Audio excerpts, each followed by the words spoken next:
Kalimantan Timur maupun dari daerah-daerah lainnya. Yang saya hormati para staf di lingkungan Bawaslu Kalimantan Timur dan Bawaslu se-Kalimantan Timur yang hadir juga pada ruang Zoom pada kali ini. Pertama, saya ucapkan puji syukur kehadirat Tuhan Yang Maha Kuasa atas segala rahmat-Nya kita dapat berkumpul lagi pentas pada hari ini, peningkatan kapasitas. Selawat serta salam keharibaan junjungan kita Nabi besar Muhammad SAW. Saya sampaikan kepada Pak Faidul bahwa acara ini kami selenggarakan di tengah belum masuknya tahapan. Karena belum masuknya tahapan, Pak Faidul, bahwa anggaran kami ini hanya anggaran operasional. Jadi nyaris tidak ada anggaran-anggaran lainnya kecuali di Bawaslu RI. Jadi di Bawaslu Kabupaten Kota begitu juga di provinsi tidak ada anggaran lain kecuali anggaran operasional. Tapi kami berpikir bahwa masa yang paling tepat untuk meningkatkan kapasitas itu adalah pada saat tidak adanya tahapan di kabupaten kota ataupun mengingat kita tahu bahwa pemilu nanti adalah pemilu serentak. Maksudnya diadakan pada tahun yang sama, yaitu pada tahun 2024. Kabupaten kota, Bawaslu Kabupaten Kota ini dipastikan akan menjalani paling tidak sepertiga tahapan.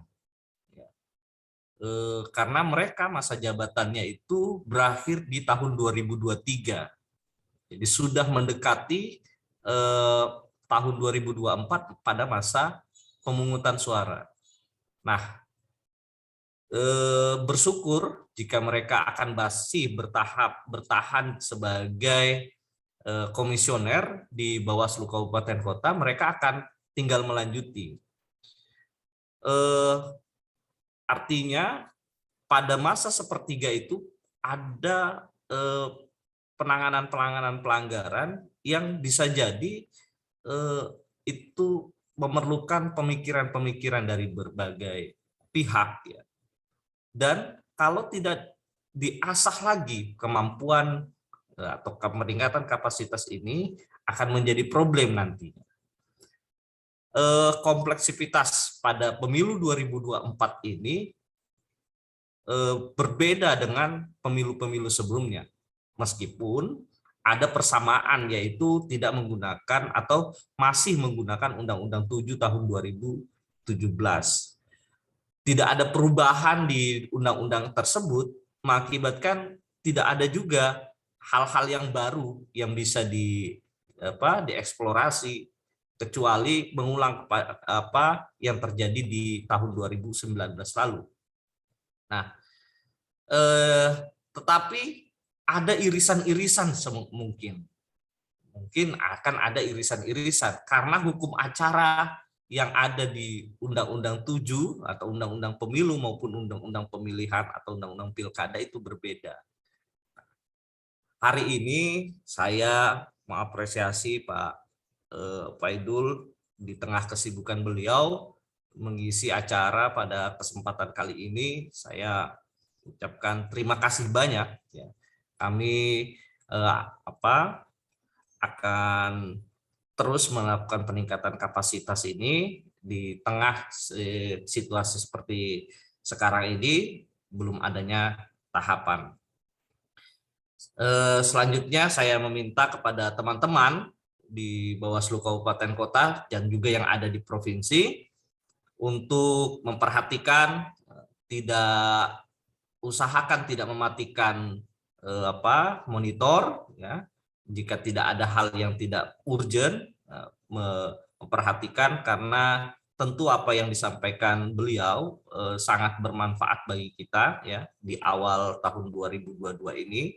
Nanti mungkin di bulan depan akan ada lagi dan seterusnya sampai awal tahapan akan dimulai.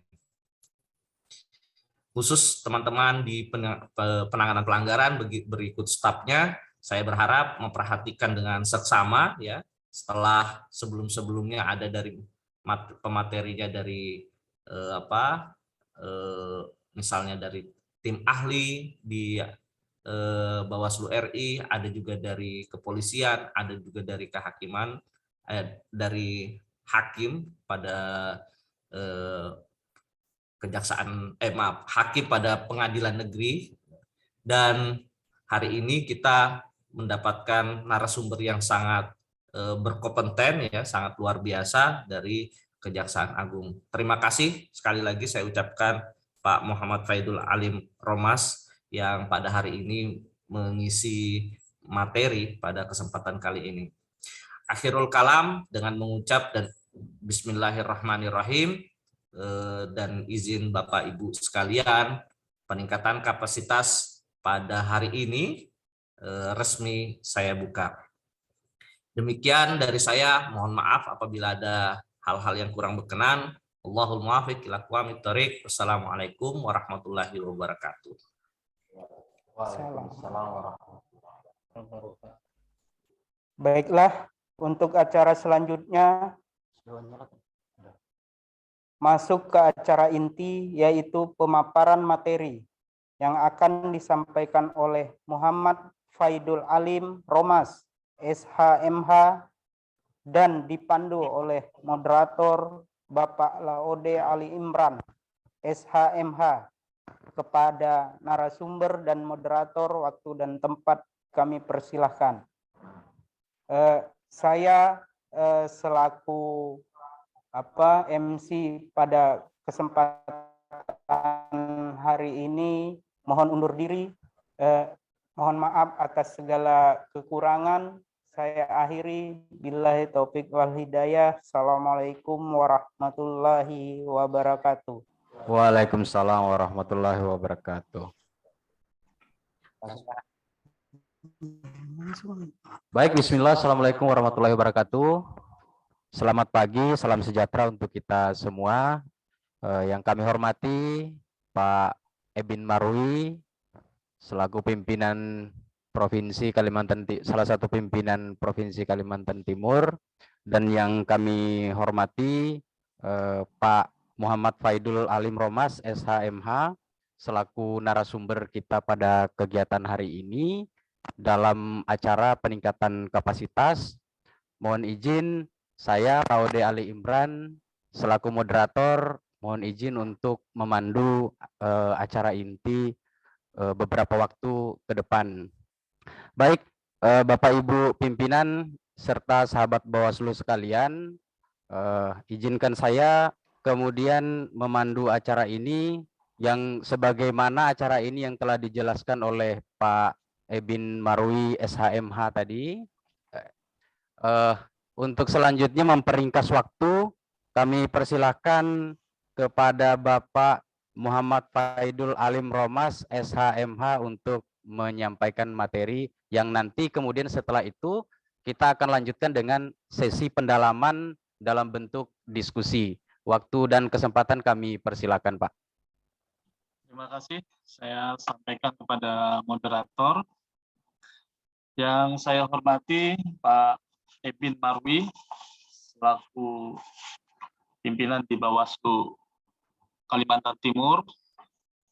Yang saya hormati pula seluruh peserta dari Bawaslu Kabupaten Kota seluruh Kalimantan Timur.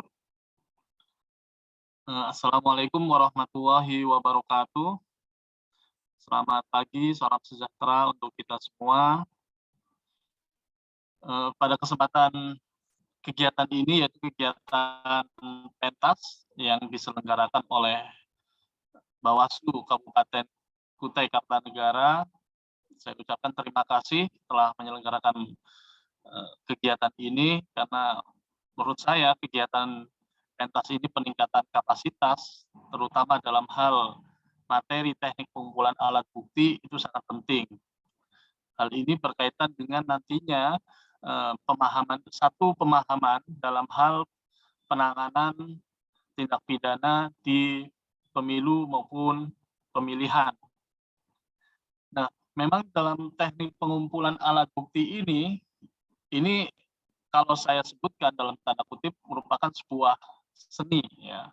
Bagaimana kita bisa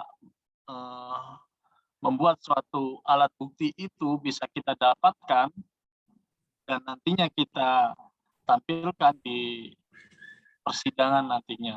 Tentunya tidak serta-merta alat bukti itu bisa terkumpul kalau tidak melalui suatu tahapan dari penerimaan laporan sampai dengan nantinya kita buktikan di persidangan.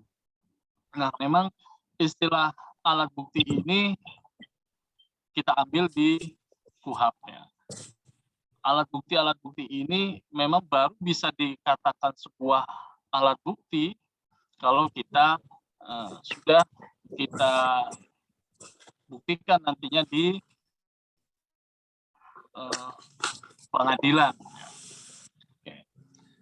Oke, lanjut kita ke pembuktian ya. Kita terutama di sini adalah persoalan mengenai pembuktian dulu kita. Sebelum kita menggunakan alat bukti, kita harus mengetahui mengenai itu pembuktian. Nah, dalam hal pembuktian ini memang sangat kompleks ya. Tidak semua kasus, tidak semua persoalan pembuktiannya sama, tekniknya sama. Sehingga banyak yang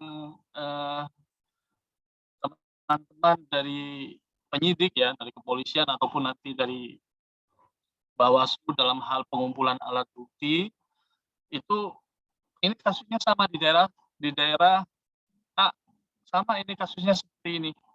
Nanti di daerah B, loh kok bisa nggak diterapkan seperti daerah A? Nah, ini suatu persoalan tidak mesti sama dalam hal teknis pembuktiannya. Makanya di sini perlu kita pahami berkaitan dengan pembuktian. Kemudian dalam perkara merupakan bagian yang sangat kompleks dan dalam proses litigasi, terutama dalam hal persidangan. Nah, kenapa di sini dikatakan sangat kompleks? Ya, karena rumit. Ya, dalam hal pembuktian itu sangat rumit. Tapi kalau kita sudah mempelajarinya, ya kita bisa menggunakan proses pembuktian itu sebagai suatu seni. Itu suatu yang bikin indah gitu. Kita cermati, kita lihat, ya kita pandang seperti itu. Nah, di sini apa? Karena dalam hal pembuktian itu kita harus bisa merekonstruksi ya kejadian peristiwa masa lalu yang dilaporkan ya dalam suatu kebenaran. Jadi apa yang dilaporkan itu kan sudah terjadi, belum yang mau terjadi atau yang kita lihat terjadi, tapi yang sudah terjadi. Nah, ini yang perlu kita cermati dulu. Kita harus bisa merekonstruksi itu dari kapan dilakukannya, siapa yang melakukannya, di mana dilakukannya, kemudian siapa saja yang melihat, siapa saja yang mendengar, dan barang bukti apa yang perlu kita kumpulkan sehingga nantinya ini menjadi suatu peristiwa yang bisa kita sajikan dan peristiwa tersebut memang seperti apa yang sebelumnya yang telah terjadi. Oke, lanjut. Nah, sekarang faktor-faktor yang mempengaruhi sulitnya mengungkap suatu kebenaran. Ya. Banyak persoalan dalam hal mengenai pembuktian berkaitan dengan suatu peristiwa yang sudah terjadi ini. Ini berkaitan dengan adanya dugaan dan prasangka. Nah, ini biasanya yang sering dilaporkan itu hanya prasangka, bukan dugaan. Gitu. Oh, itu anggaplah pasangan calon A melakukan money politik. Hanya prasangka saja. Gitu. Tapi apa? Buktinya tuh apa? Gitu. Saksinya siapa? Ya saksinya masyarakat sekitar. Siapa yang melihat? Ya masyarakat sekitar, biasanya pelapor seperti itu. Nah, dari pihak Bawaslu ataupun biasanya penyidik kepolisian, ya mau tidak mau ya menerima laporan tersebut, kemudian mencari beberapa saksi, beberapa orang yang mengetahui, kemudian berusaha untuk mengumpulkan barang bukti yang ada, dan juga memeriksa terlapor, tapi berdasarkan prasangka. Ini yang kemudian menjadi suatu kendala nantinya di dalam hal pengumpulan alat bukti dari keterangan saksi, petunjuk, keterangan terdakwa, kemudian surat, kemudian ahli. Nah, tapi kalau dugaan, ya kita bisa menganalisa gitu, menganalisa diduga melakukan suatu tindak pidana. Nah, kalau dugaan ini sudah jelas siapa yang melakukan, siapa yang saksinya, kemudian apa yang dilakukannya, ini dugaan. Kalau prasangka istilahnya suudon lah gitu, gosip. Nah, biasanya itu si A seperti ini, tapi ya secara fakta tidak bisa dibuktikan dengan adanya. Kemudian faktor kebohongan. Nah, faktor kebohongan ini biasanya dilakukan oleh para saksi-saksi ataupun para masyarakat yang kita mintai keterangannya berkaitan dengan pengungkapan fakta-fakta yang ada. Nah, untuk istilahnya mengungkap suatu kebohongan ini juga memerlukan suatu seni. Nanti di slide berikutnya nanti saya akan saya sajikan berkaitan dengan faktor kebohongan, bagaimana cara kita istilahnya menilai suatu keterangan dari saksi-saksi tersebut. Nah, ini biasanya faktor kebohongan sangat istilahnya sangat dominan dalam hal kita mem-BAP suatu keterangan dari saksi-saksi ataupun terlapor ataupun terdakwa ataupun tersangka nantinya. Karena kalau tersangka ataupun terdakwa itu mempunyai hak ingkar, sehingga kita memerlukan suatu keterangan saksi. Nah, kemudian di situ juga bahwa walaupun si tersangka ataupun terdakwa atau terlapor ini mengakui, ya benar saya melakukan perbuatan tersebut pada tanggal sekian di sini. Itu juga tidak serta-merta kemudian istilahnya kita iakan gitu loh, tanpa adanya alat bukti lain, tanpa adanya petunjuk lain, tanpa adanya barang bukti lainnya. Beda dengan perkara perdata. Kalau perkara perdata, kalau si tergugat mengakui terus terang perbuatannya, iya benar saya melakukan itu, udah selesai, maka dinyatakan bersalah kalau perdata. Tapi kalau pidana, walaupun si terdakwa, si terlapor ataupun si tersangka ini mengakuin tanpa adanya paksaan, tanpa adanya bujuk rayu di depan penerima laporan, di depan penyidik, di depan jaksa, di depan hakim, ya tidak serta-merta bahwa perbuatan tersebut ya dinyatakan salah tanpa adanya alat bukti lain. Kemudian berkaitan dengan unsur kepalsuan. Nah, unsur kepalsuan di sini memang berkaitan dengan hal ya barang bukti, kemudian barang bukti berupa surat, kemudian alat bukti berkaitan dengan surat itu sendiri. Dan tentunya kita harus bisa memilah dan memilih berkaitan dengan alat bukti mana yang palsu, mana yang benar adanya atas surat-surat tersebut. Nah, inilah faktor-faktor yang sering terjadi di dalam hal pemeriksaan, terutama dalam hal permintaan keterangan saksi, permintaan keterangan terlapor, yang nantinya akan menjadi tersangka. Ini yang perlu kita pahami dulu. Sehingga kalau kita bisa memahami ini, kita bisa istilahnya meminimalisir nantinya dalam hal pengungkapan suatu tindak pidana, sehingga dapat memenuhi suatu unsur tindak pidana dan juga kita bisa mengumpulkan alat bukti. Lanjut. Nah, sekarang berkaitan dengan sumber hukum pembuktian. Nah, berkaitan dengan sumber hukum pembuktian ini, ya tentunya kita berpegangan yang namanya dengan undang-undang. Kitab sucinya hukum pembuktian di Indonesia ya KUHP. Dan juga diatur oleh beberapa undang-undang yang mengatur mengenai hukum pembuktian secara khusus ya, berkaitan dengan tindak pidana yang telah diatur dalam undang-undang tersendiri yang memerlukan suatu hukum pembuktian tersendiri.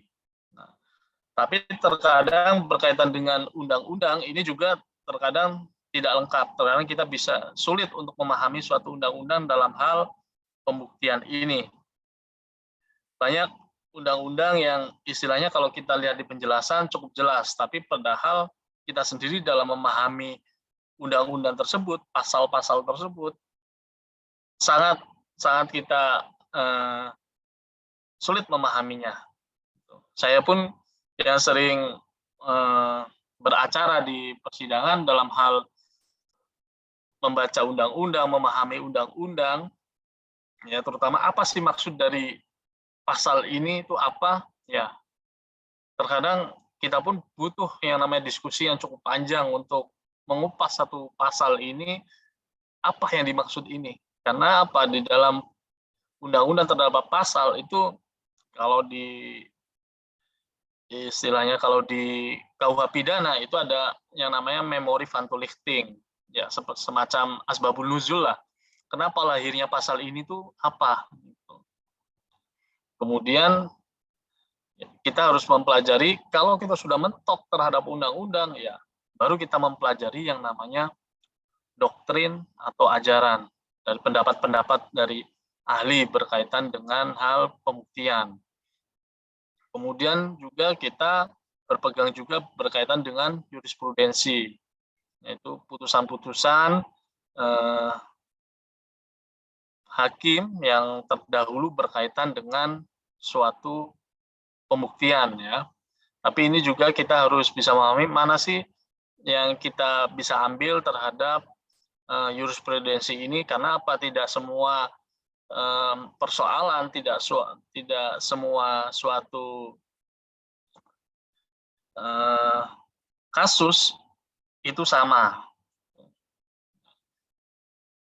Nah, kemudian apabila di dalam praktek berpedoman pada undang-undang masih menemui kesulitan ya, dalam penerapannya atau masih ada kekurangan, barulah kita pergunakan doktrin ini.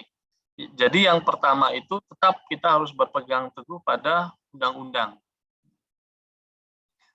terutama berkaitan dengan penegakan hukum pidana, ya kita tetap berpegangan pada KUHP, kita undang-undang hukum acara pidana. Oke, lanjut. Nah, kita setelah memahami tentang pembuktian, maka kita masuk ke alat bukti. Apa itu alat bukti? Yaitu segala sesuatu yang ada hubungannya dengan suatu perbuatan, di mana dengan alat bukti tersebut dapat dipergunakan sebagai bahan pembuktian. Pembuktian tadi sudah saya jelaskan, pembuktian itu apa, ya, guna menimbulkan keyakinan hakim. Nah, alat bukti ini kalau tidak bisa menimbulkan suatu keyakinan hakim, ya percuma. Ya, nanti kita dalam persidangan pun akan mentah dan akan ditolak alat bukti ini tidak bisa meyakinkan hakim. Walaupun di situ sudah ada dua alat bukti, minimal dua alat bukti ya. Tapi goal kita itu bukan mengumpulkan dua alat bukti, tapi menimbulkan keyakinan hakim. Apa yang kita sajikan di dalam persidangan itu dapat menimbulkan keyakinan hakim. Makanya kita pun sebagai seorang jaksa juga ini sudah dikumpulkan nih alat bukti, ada saksi, ada tersangkanya, kemudian ada juga petunjuknya, tapi kita nggak yakin, wah ini bukan pelakunya nih, ada pelaku yang lebih besar dari ini hanya sebagai istilahnya kaki tangannya sajalah, hanya orang suruhannya saja, tapi ada nih yang nyuruh. Makanya kita terkadang meminta kepada penyidik ya, untuk mengungkap sehingga rangkaian suatu tindak pidana ini tidak terputus, jadi utuh, sehingga dalam meyakinkan hakim kita dapat istilahnya benar-benar membuktikan hal tersebut sehingga timbullah keyakinan hakim tersebut. Ini pengertian alat bukti secara umum.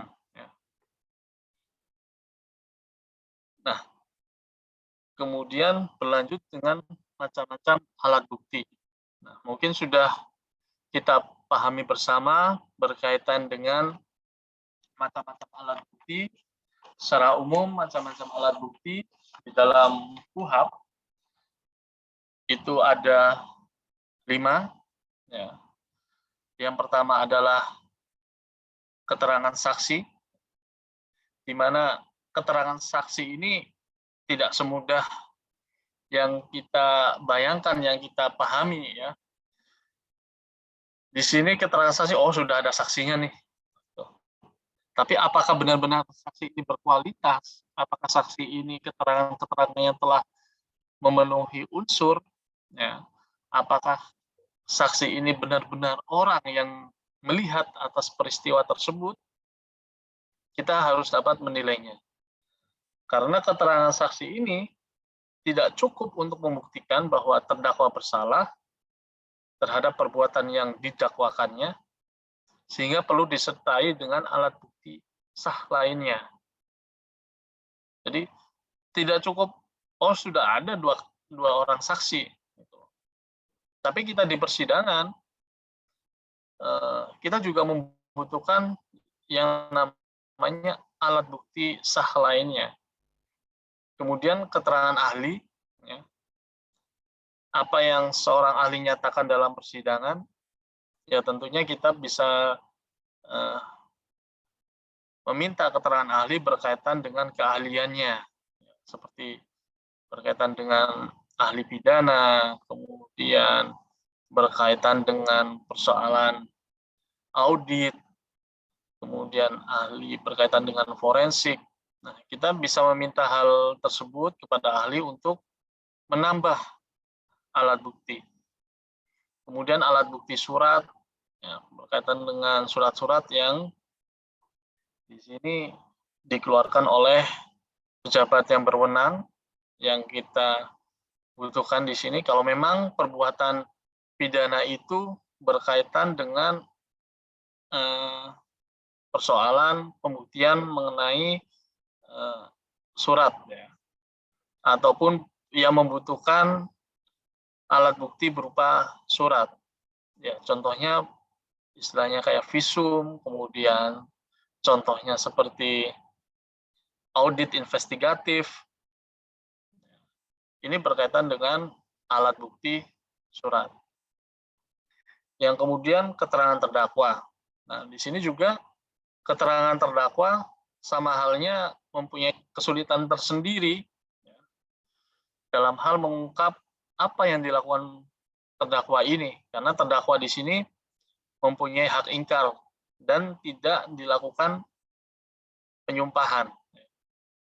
Dan juga terdakwa ini juga yang tadi saya sampaikan, tidak serta-merta kalau terdakwa ini mengakui perbuatannya, ya, benar saya melakukan itu, tapi tidak ada saksi-saksi yang melihat secara langsung, tidak mendengar secara langsung atas perbuatan yang dilakukan oleh terdakwa ini, ya tidak bisa kita buktikan, istilahnya perbuatan pidana tersebut, alat bukti yang kita kumpulkan tersebut tidak sempurna nanti. Nah, berkaitan dengan keterangan terdakwa, keterangan saksi, ini juga harus kita pahami, tentunya harus ada kesamaan. Apa yang saksi lihat, apa yang saksi dengar, ya, berkaitan dengan lokus dan tempus delictinya, ini juga harus sama dengan apa yang disampaikan oleh terdakwa. Jangan sampai adanya suatu perbedaan. Terdakwa melakukan perbuatan di wilayah A, tapi saksi menerangkan di wilayah B, dan terdakwa mengakui memang walaupun tindak pidananya sama, melakukan money politik. Di saksi menyebutkan si terdakwa melakukan money politik di wilayah A, tapi si terdakwa, saya tidak mengingkari melakukan money politik di wilayah A, tapi melakukan money politik di wilayah B. Ini pun juga bukan merupakan suatu petunjuk ya, adanya persesuaian, yaitu nanti di alat bukti selanjutnya itu berkaitan dengan petunjuk, itu tidak ada persesuaian antara keterangan saksi dengan keterangan terdakwa. Nah, berkaitan dengan alat bukti petunjuk, ini yang tadi saya sampaikan, alat bukti petunjuk ini bisa kita peroleh dari keterangan saksi, surat, dan keterangan terdakwa. Apabila keterangan saksi, surat, dan keterangan terdakwa ini ada suatu persesuaian satu dengan yang lain, yang kemudian kita kuatkan dengan namanya barang bukti, money politik, barang buktinya ada uangnya, ini betul uangnya, ya benar, saya membagikan anggaplah 100 ribuan setiap penduduk. Nah, ini kita peroleh yang namanya alat bukti petunjuk. Ini sama juga berkaitan dengan beberapa alat bukti yang lainnya. Oke, lanjut. Kemudian, nah kita masuk dari mengenai berita acara pemeriksaan. Dari macam-macam alat bukti ini, ya kita kupas. Yang saya kupas hanya berkaitan dengan keterangan saksi dan keterangan terdakwa. Karena mengingat kalau kita mengupas semuanya, ya waktu kita tidak cukup. Berkaitan dengan alat bukti ini, kita bisa mempelajari waktu kuliah itu 1 semester 3 SKS. Kita dengan waktu singkat, ya coba kita mempelajari tentang berita acara pemeriksaan. Kenapa saya ambil berita acara pemeriksaan? Ini yang menjadi kendala terkadang dalam hal mem-BAP, yaitu baik itu pelapor ataupun terlapor. Karena sering terjadinya dalam mem-BAP ini tidak dikembangkan. Hanya cukup apa yang disampaikan oleh si pelapor ataupun terlapor, apa yang disampaikan oleh saksi maupun tersangka ataupun terdakwa saja. Tapi tidak dikembangkan. Karena apa? Ya ini merupakan suatu seni kita, bagaimana cara kita menggali, merekonstruksi perbuatan yang telah lampau menjadi sebuah berita acara pemeriksaan yang dapat menjelaskan mengenai suatu tindak pidana itu, sehingga dapat memenuhi unsur-unsur apa yang disangkakan, apa yang dilaporkan tersebut.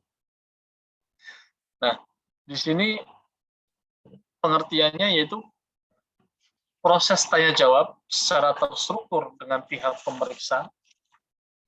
Dalam hal ini pemeriksanya yaitu berkaitan dengan pihak penerima laporan ya, atau menerima pengaduan. Kemudian dengan mengajukan pertanyaan, ya, dari si pemeriksa ini mengajukan pertanyaan yang tentunya harus memenuhi yang tadi saya sampaikan berkaitan dengan tindak pidana yang dilakukan. Siapa yang melakukan, kemudian saksi-saksinya siapa, barang buktinya apa, apakah ini hanya persoalan hanya prasangka saja, ataukah ini memang dugaan. Ini harus bisa dibedakan berkaitan dengan antara prasangka dan dugaan. Nah, pertanyaan ini gunanya apa? Untuk memperoleh suatu informasi, untuk mengungkap suatu peristiwa tindak pidana kepada pihak yang diperiksa yang mengetahui informasi yang diminta. Kemudian BAP ini tujuannya apa sih? Untuk memperoleh jawaban yang akurat dari pihak yang diperiksa atas beberapa pertanyaan terkait dengan kasus yang sedang diperiksa atau yang sering dengan istilah 5W1H. Ini suatu istilah yang umum kita dengar ya, itu what, apa, ya, apa sih yang dilaporkan itu? Kita harus bisa menggali itu. Apa yang diperbuat oleh si terlapor itu, ya, kita harus bisa mengembangkan. Jangan hanya apa yang dibuat oleh terlapor itu, membagikan uang. Udah diketik hanya membagikan uang. Berapa? 100.000. Udah selesai. Tapi harus kita benar-benar bisa kita kembangkan. Sumbernya dari mana? Sumbernya dari A. Nah, gitu. Nah, kapan A itu memberikan kepada si terlapor itu, kita harus bisa mengembangkan itu. Tidak hanya cukup politik diberikan kepada masyarakat tanggal sekian, diberikan 100.000 oleh si B. Nah, si pemeriksa ini atau si penerima laporan harus bisa mengembangkan itu menjadi suatu rangkaian peristiwa yang nantinya dapat dikembangkan menjadi suatu berita acara pemeriksaan. Nanti setelah ditelaah, kemudian dibahas secara bersama, itu sudah jelas, sudah matang. Tidak hanya mentahnya saja. Kemudian, siapa yang melakukannya? Yang melakukannya anggaplah tim sukses si pasangan calon A. Nah, tim suksesnya kan banyak. Tentunya ini harus bisa digali. Siapa tim suksesnya yang membagikan uang tersebut kepada masyarakat? Harus bisa menyebutkan nama terlapornya, sehingga dalam hal pembuktiannya nanti, dalam hal pemanggilan nantinya, kita sudah jelas orangnya. Oh, si A yang kita panggil. Tidak semua tim sukses itu. Nah, kalau semua tim sukses kita panggil, ya habis waktu kita untuk istilahnya mengklarifikasi atau menerima keterangan dari tim sukses tersebut. Tapi harus bisa ditentukan siapa yang melakukan itu. Dan nantinya kalau sudah ditentukan si A, nah, nanti di dalam berita acara pemeriksaan bisa kita kembangkan. A ini terlibat dengan siapa saja. Apakah ada orang yang istilahnya turut serta dalam hal melakukan itu. Kemudian, when, kapan. Ya. Ini berkaitan dengan tempus delictinya. Kapan dilakukannya perbuatan tersebut yang dilakukan oleh si A. Where di sini berkaitan dengan locus delictinya. Di mana? Apakah locus delictinya ini istilahnya masih dalam kewenangan dari Kabupaten A ataukah kewenangan Bawaslu Kabupaten B, apa gitu. Sehingga nantinya tidak terjadi penyalahgunaan kewenangan berkaitan dengan istilahnya pengungkapan tindak pidana. Sehingga locus tempus delictinya ini bisa lebih jelas Dan juga kita menentukan dalam hal pembuktian nanti, pengadilan mana yang berwenang untuk mengadili perkara ini, yaitu kita sudah bisa menentukannya sejak dari awal. Dan kita juga bisa meminta istilahnya penyitaan, kemudian permintaan penetapan penggeledahan, kita sudah bisa menentukan dari awal di mana perbuatan tersebut dilakukan dan di mana kita meminta berkaitan dengan penetapan nantinya penyitaan, penetapan istilahnya penggeledahan, berkaitan dengan kita mencari barang bukti tersebut, kita mintakan ke pengadilan mana yang berwenang untuk melakukan hal itu.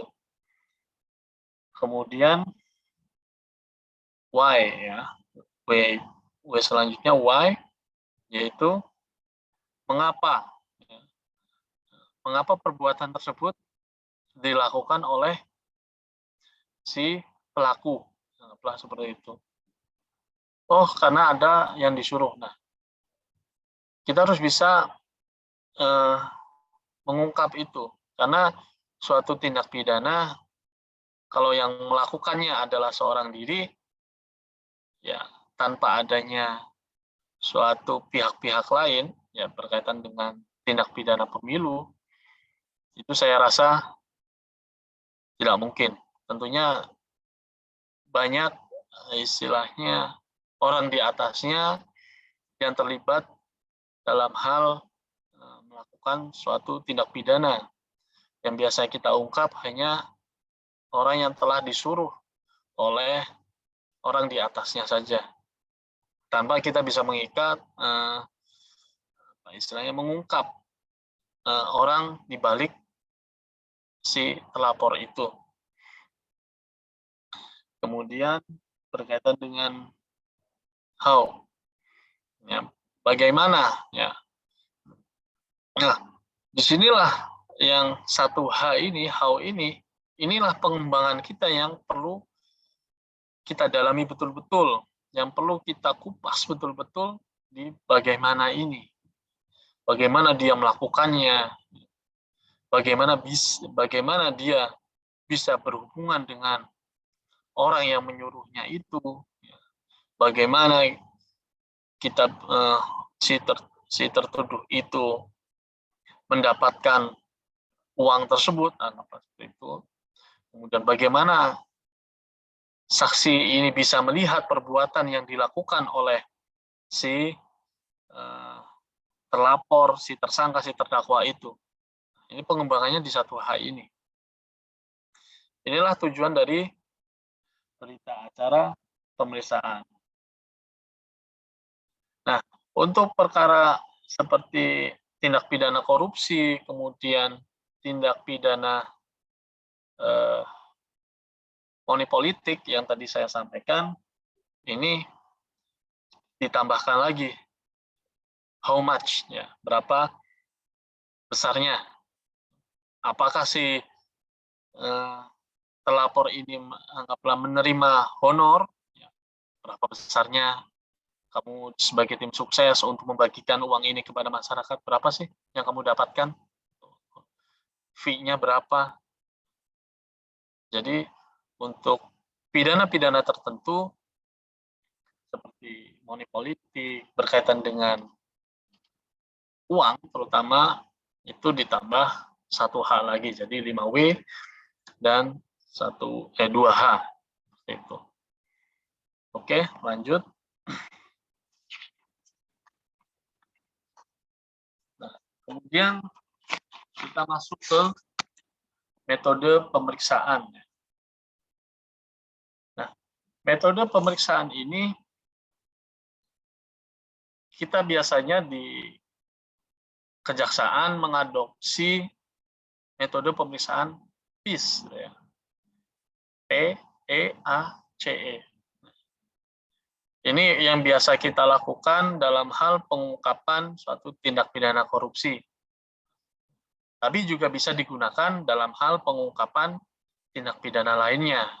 Karena apa? Kenapa kok tindak pidana korupsi sih kejaksaan mencontohkannya ya, karena apa? Kita hanya diberi wewenang sebagai penyidik ya dalam hal salah satunya berkaitan tindak pidana korupsi, berkaitan tindak pidana umum seperti pencurian, kemudian istilahnya tindak pidana pemilu, ranah penyidikannya berada di kepolisian. Tapi kita juga sering melakukan penyidikan berkaitan dengan istilahnya suatu tindak pidana. Nah, metode pemeriksaan PIS ini, ya, ini sering digunakan oleh pihak kepolisian di negara Inggris, yang kemudian kita adopsi karena metode ini sangat relevan dan sangat bagus untuk kita mengungkap suatu tindak pidana. Yang pertama adalah planning and preparation, itu pemeriksaan harus direncanakan.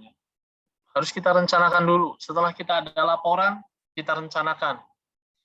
Siapa yang kita panggil nantinya, kemudian apa istilahnya ATK lah, ATK yang kita butuhkan untuk melaksanakan pemeriksaan tersebut, itu pun sudah harus kita planning. Jangan sampai pas kita melakukan pemeriksaan, anggaplah printernya ngadat, nggak bisa ngeprint. Nah, ini juga nanti akan mempengaruhi psikologi dari pemeriksa atau teman-teman dari Bawaslu yang menerima laporan, waduh ini printernya kok ngadat atau laptopnya ngehang. Nah, ini kita harus benar-benar kita siapkan hal itu. Jangan sampai istilahnya mengganggu konsentrasi dari si pemeriksa nantinya. Dari ATK, kemudian kalau bisa sudah disiapkan juga pertanyaan-pertanyaannya ya, berkaitan dengan apa yang nanti mau ditanyakan kepada pemeriksa, kita sudah susun terlebih dahulu. Terutama ya mungkin kalau yang sudah terbiasa dengan melakukan pemeriksaan, sudah di luar kepala ya. Tapi ya alangkah baiknya tetap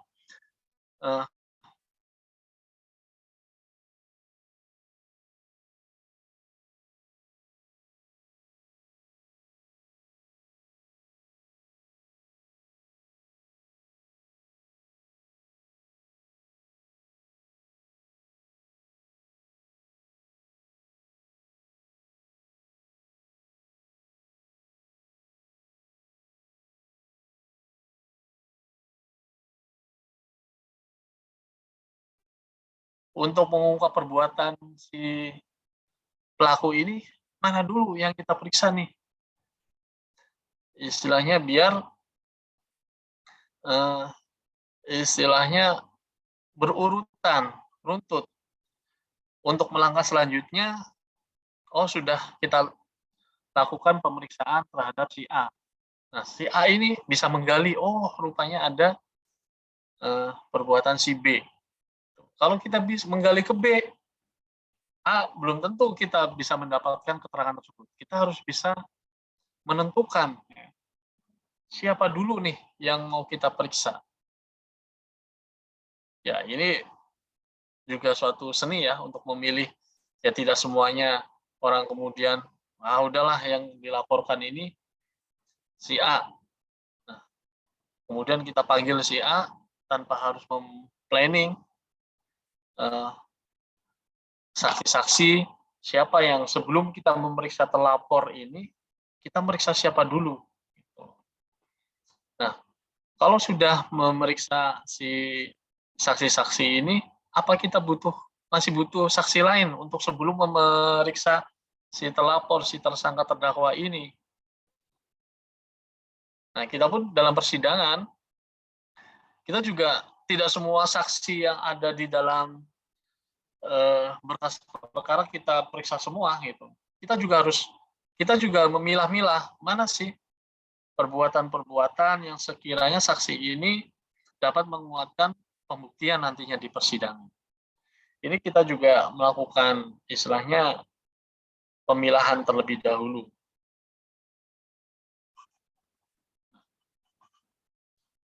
Kemudian berkaitan dengan preparation ini dipersiapkan dengan sebaik-baiknya ya, dari persiapan ya mungkin dari konsumsi dulu lah, atau si pemeriksanya ini sarapan dulu biar nanti pas pemeriksaan sudah tidak lagi memikirkan makan tapi fokus pada apa yang akan diperiksanya tersebut. Ini juga harus dari awal ya, dari pemeriksaan. Dari istilahnya dari bangun tidur ini sudah kita siapkan baik-baik ini. Kita harus bisa menyusun suatu pertanyaan, sudah ingat, oh step by step-nya seperti ini dalam hal melakukan pemeriksaan. Kemudian selanjutnya engage and explain. Nah, pemeriksaan di sini harus dimulai dengan suatu pendekatan yang tepat kepada yang sedang diperiksa. Kita harus bisa melakukan pendekatan terlebih dahulu. Jangan serta-merta orangnya datang, kemudian kita langsung, yuk Pak, duduk. Kita langsung pemeriksaan. Tapi kita istilahnya pendekatan dulu.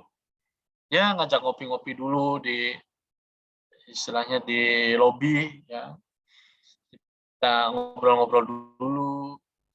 Istilahnya dari rumah jam berapa ya, istilahnya basa-basi dulu lah biar ada kedekatan antara yang diperiksa dan yang memeriksa dulu. Jadi dalam hal pemeriksaan nantinya dapat mengalir ya seperti orang ngobrol, dan apa yang disampaikan oleh si pelapor ataupun si yang diperiksa ini memang apa yang dia ketahui, apa yang memang dia rasakan tanpa adanya rasa gugup ya. Biasanya kalau istilahnya orang gugup atau orang takut gitu kan, biasanya sedikit lupa dalam hal menyampaikan apa yang dia ketahui. Nah, ini perlu kita pendekatan dulu. Ditanya, udah sarapan belum Pak? Oh belum. Yaudah Pak, ini saya belikan dulu sarapan. Ya sekitar basa-basi lah, istilahnya dijamu dulu, kemudian diajak ngobrol, istilahnya keluarganya bagaimana, anak berapa. Ini kita perlu pendekatan, ini perlu adanya engage dan explain dulu terhadap si pemeriksa. Dengan serta-merta, oh itu pemeriksanya apa yang diperiksa udah datang. Oh ya udahlah, suruh tunggu dulu. Nah, si terperiksanya ini menunggu lama, udah capek, nggak ditemenin ngobrol, ya ini tentunya akan menimbulkan kesan tersendiri dalam hal pemeriksaan nantinya. Tapi kalau sudah diajak ngobrol, ya ada yang siapalah di situ, mungkin ada yang petugas piket, ya diajak ngobrol dulu itu yang diperiksa. Nanti sebelum si pemeriksa ini datang ya minimal pemeriksa ini harus ngobrol dulu, jangan langsung dibawa nih pemeriksa udah datang, yuk masuk Pak ke ruang pemeriksaan, duduk Pak, langsung di depan laptop, ya di ngobrol-ngobrol dulu di lobi, basa-basi pendekatan supaya akrab, udah sekiranya 10 menit, 15 menit, baru yuk Pak kita ke ruang pemeriksaan biar lebih fokus nanti dalam hal pemeriksaan nanti. Itu hal engage dan explain ya. Pemeriksaan harus dimulai dengan suatu pendekatan yang tepat kepada yang sedang diperiksa. Jadi harus tahu dulu profilnya apa, ya. Kemudian kebiasaannya si yang mau diperiksa ini juga apa saja. Kita harus memprofiling dulu ini. Jangan sampai kita salah memprofiling yang akan diperiksa. Anggaplah ini orang hobinya otomotif, tapi diajak ngobrolnya, ya anggaplah soal hobi burung berkicau, anggaplah seperti itu. Ya, nggak nyambung gitu. Tapi kalau otomotif, ya kita sedapat mungkin kita ngobrolin otomotif dulu, gitu, biar santai. Kemudian berkaitan dengan selanjutnya account ya.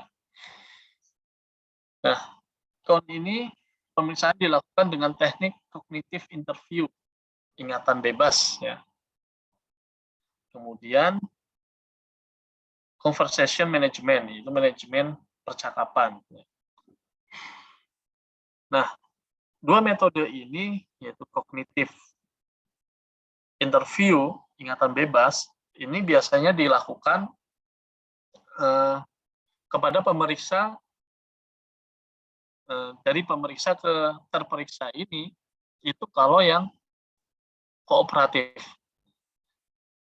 yang benar-benar orang tersebut memberikan keterangan secara apa yang dia ketahui tanpa berbelit-belit memberikan keterangannya.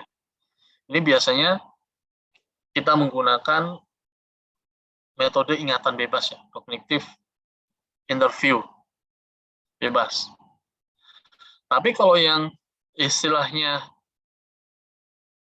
si saksi ini berbelit-belit ya dalam hal memberikan keterangannya, kita menggunakan metode conversation management, yaitu manajemen percakapan.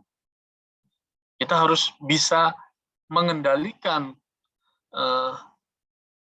pertanyaan-pertanyaan kita sehingga dapat mengungkap suatu tindak pidana atau suatu peristiwa yang disampaikan oleh si yang sedang kita periksa ini. Kita harus bisa mengendalikan itu. Jangan si yang kita periksa ini kita terbawa gitu loh. Sehingga nantinya akan bias. Terkadang kita secara tidak sadar karena saking asiknya dalam hal mem-BAP, karena kita konsentrasinya juga di samping juga kita bertanya, kita juga konsentrasi mengetik juga, istilahnya dari jawaban si yang kita periksa, kita juga konsentrasi juga, kita harus merangkai apa yang disampaikan oleh si yang kita periksa ke dalam suatu tulisan dalam BAP. Nah, kita terutama yang menjadi kendala yaitu berkaitan dengan yang memberikan istilahnya keterangan yang berbelit-belit. Kita harus bisa mengendalikan pertanyaan-pertanyaan kita harus bisa mengendalikan jawaban dari yang sedang kita periksa ini. Ini di account. Ini sudah masuk ke istilahnya di intinya seperti intinya ini dalam hal melakukan BAP. Kita harus bisa mengetahui oh ini orang berbelit-belit. Kalau berbelit-belit kita harus bisa mengendalikannya. Oh ini orang tidak berbelit-belit, ya udah kita bebas saja. Apa yang dia sampaikan ya kita ikut mengalir aja. Kemudian yang selanjutnya yaitu closure. Nah, closure ini yaitu berkaitan dengan pemeriksaan perlu ditutup ya. Setelah melakukan penggalian secara mendalam, kita perlu menutup dan diakhiri dengan sebaik-baiknya. Ini yang terkadang di penutup ini terkadang lupa. Ya. Karena oh ini sudah yang saya tanyakan sudah memenuhi semua unsur. Udah masuk 5W dan 2H. Apalagi itu udah. Tapi penutupnya ini terkadang terabaikan. Nah, penutupnya ini biasanya di dalam berita acara tersebut dipertanyakan apakah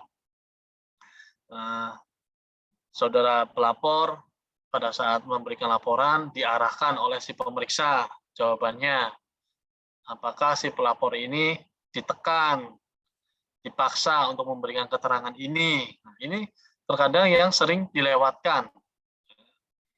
Ataupun yang juga sering terlewatkan dalam hal pemeriksaan terlapor, ya, tersangka. Ini juga sering terlewatkan berkaitan dengan hak-haknya. Apakah si terlapor mau menggunakan haknya untuk didampingi pengacara, kemudian apakah si terlapor juga mau mengajukan saksi yang dapat menguntungkannya si menguntungkan tersangka, terdakwa, ataupun si terlapor ini perlu ada di penutup. Ini yang sering diabaikan. Penutup harus benar-benar baik, karena disitulah letak kesempurnaannya di penutup. Kemudian setelah BAP dibuat, kemudian dibacakan kembali kepada si yang kita periksa. Kita serahkan, print, udah kita serahkan. Silakan Pak, baca dulu. Baca secara sama oleh si yang kita periksa. Nah, itu pun juga kita tuangkan di dalam BAP tersebut.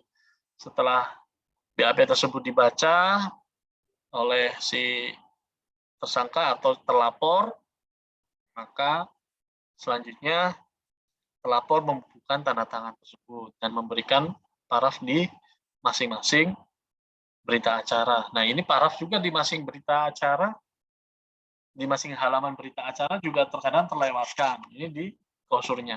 Makanya klausur ini perlu penyempurnaan lagi. Jangan sampai terabaikan. Silakan si yang pemeriksa ini membubuhkan parafnya di setiap berita acara tersebut.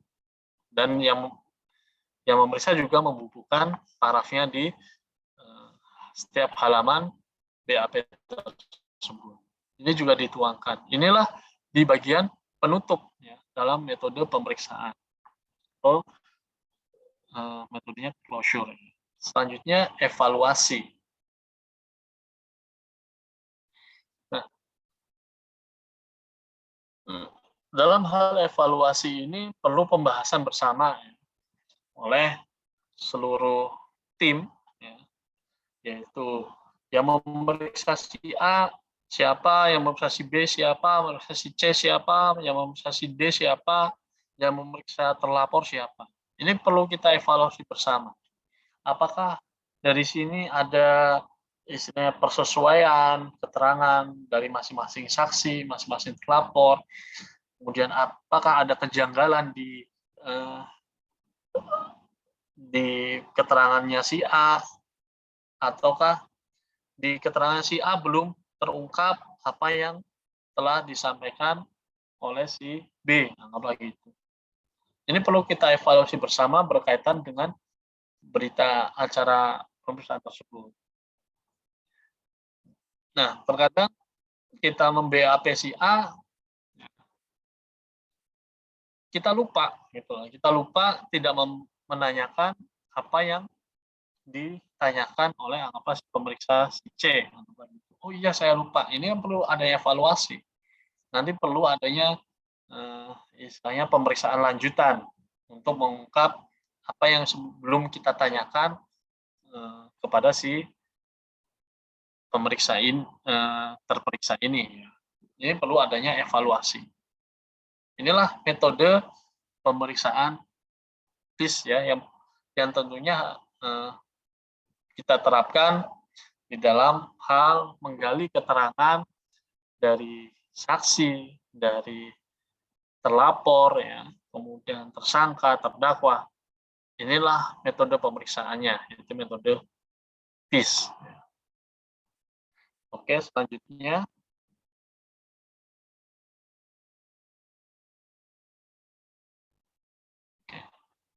Nah, setelah tadi metode PIS ya, nah di dalam melakukan evaluasi inilah penilaian-penilaian yang harus dilakukan oleh si pemeriksa ya terhadap keterangan-keterangan saksi ataupun keterangan dari tersangka. Dalam hal ini kalau di Bawaslu ya terlapor ya. Persesuaian antara keterangan saksi satu dengan yang lainnya. Ada nggak kesesuaiannya? Tempus delictinya sesuai tidak? Locus delictinya sesuai tidak? Kita cocokkan dulu nih. Oh ya, sesuai. Perbuatan yang dilakukan oleh terlapor sesuai tidak? Oh, sesuai. Nah, kemudian berapa jumlah uang yang diberikan? 100.000. Oh, yang si C ada 200.000. Oh, si D ada yang 100.000. Nah, ini mana nih yang sesuai? Nah, ini perlu kita gali bersama berkaitan dengan itu. Kenapa kok di C ini 200.000, kenapa di A ini memberikannya 100.000? Apakah yang disampaikan oleh si terlapor ini kepada tim suksesnya ini 200.000, tapi kemudian oleh tim suksesnya ini diambil untuk pribadinya, masukkan kantong sendiri 100.000, kemudian dibagikan kepada masyarakat 100.000. Ini yang nantinya menjadi persoalan di dalam pembuktian, gitu loh. Bisa saja si terdakwa ini atau tersangka ini mengingkari, loh saya nggak pernah menyuruh memberikan 100.000, gitu loh. Itu bukan kepunyaan saya, tapi yang saya berikan cuma 200.000, padahal 200.000 ini yang memberikan cuma satu saksi.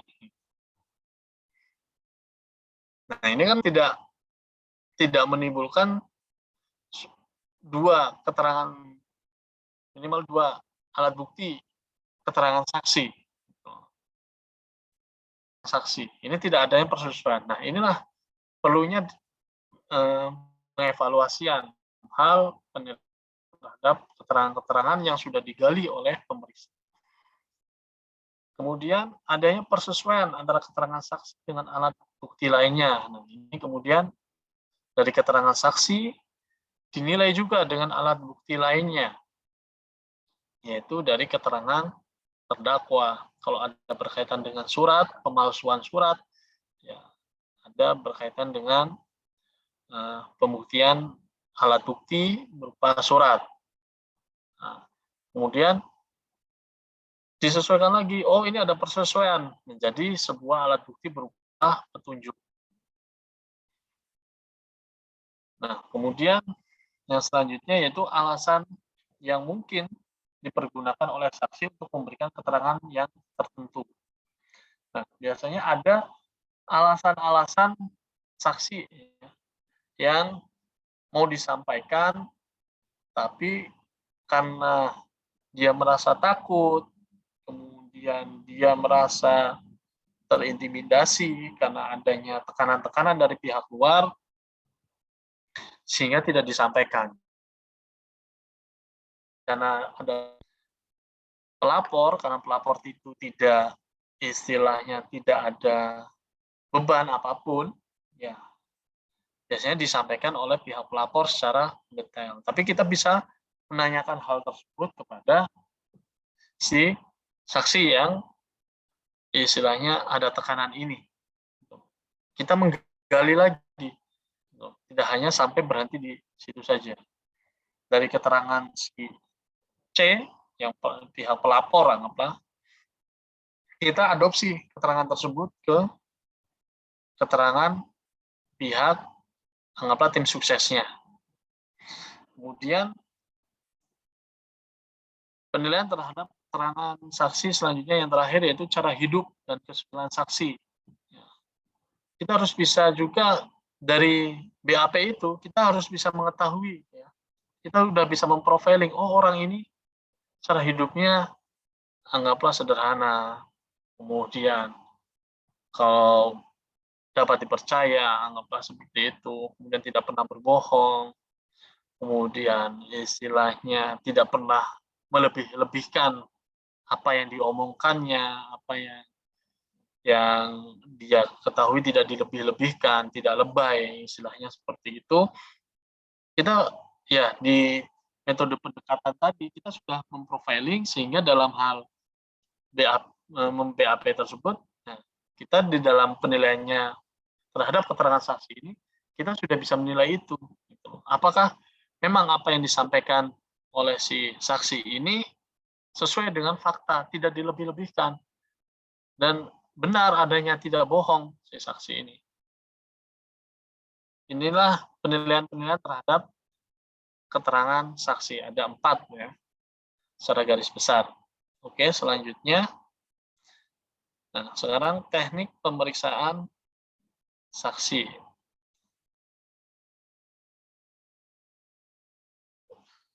Ini teknik pemeriksaan saksi kurang lebih apa yang telah saya sampaikan di dalam metode ya, metode PIS tadi, yaitu yang pertama sebelum dilakukan pemeriksaan upayakan dilakukan komunikasi singkat dengan penuh kekeluargaan dengan orang yang akan diperiksa. ya basa-basi dulu lah seperti itu. Sehingga terjalin hubungan ya emosional antara yang diperiksa dengan pemeriksa. Kemudian yang selanjutnya, tidak mengajukan pertanyaan yang menjebak atau memihak serta melakukan tekanan psikis, kekerasan fisik kepada yang diperiksa. Ya, kita yang memeriksa ini tidak boleh memihak pelapor ataupun memihak terlapor. Kita tidak boleh memihak itu. Kita benar-benar menggali kebenaran formil maupun kebenaran material itu. Kita tidak boleh memihak ke salah satu pihak. Kita harus benar-benar bisa menggali kebenaran baik itu formil maupun materialnya. Kemudian yang ketiga, memberikan pelayanan yang terbaik. Ya, istilahnya yang diperiksa ataupun yang memeriksa juga harus memberikan pelayanan terbaik, yang diberikan konsumsi minuman, ya, aqua gelas. Kita harus bisa menjamunya itu, gitu. Dan tidak mempersulit seseorang dan hormat kepada siapapun, ya. Ya, sedapat mungkin sebelum si yang akan kita periksa datang, kita udah datang duluan. Jangan sampai pemeriksa diundang jam 8, kemudian yang mau memeriksa ini datangnya jam 9. Ini juga bukan merupakan pelayanan yang terbaik. Minimal kita sudah setengah 8, anggaplah gitu, untuk mempersiapkan itu. Jadi begitu pemeriksa datang, yang mau diperiksa datang, kita sudah bisa menyambutnya. Kita udah bisa ngobrol-ngobrol dulu. Gitu. Jangan sampai menunggu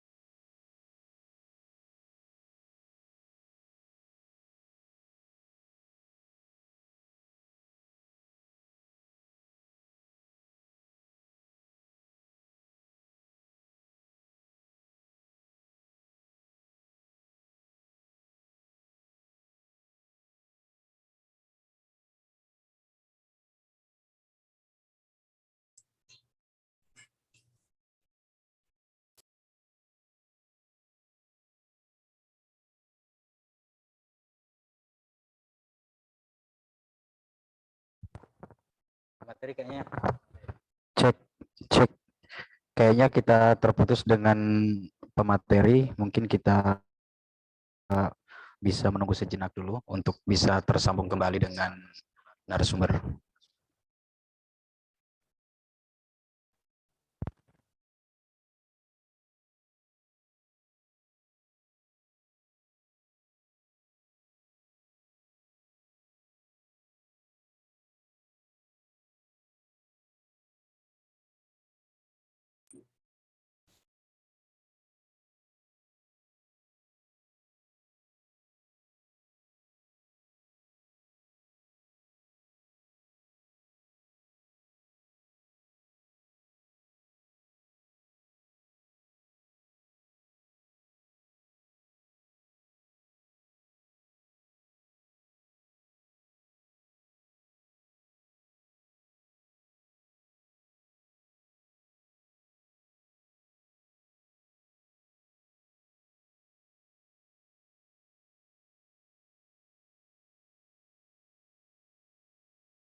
Informasi dari narasumber mati lampu, jadi mau disambungkan ulang lewat HP.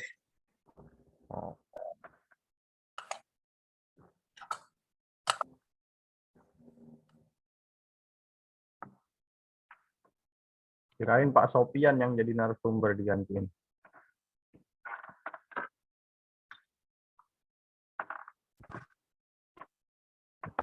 Jadi gimana ini Pak pimpinan?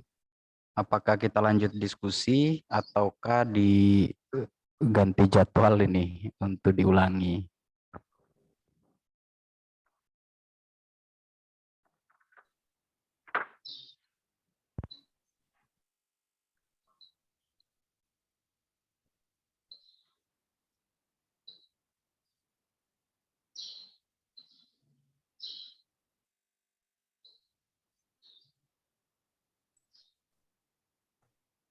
Ini karena beliau nanti menggunakan HP itu ya. Kalau misalnya beliau masuk akan menggunakan HP. Jadi saya rasa untuk sesi tanya jawabnya cuma sekali saja.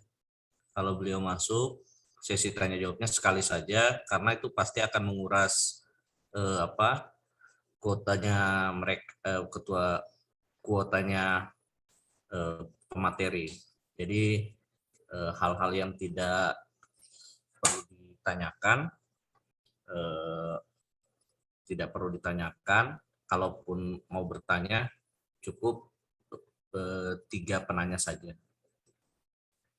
Karena pakai kuotanya, dan lanjut itu kan sudah bagian akhir tadi ya, kalau nggak salah. Langsung ke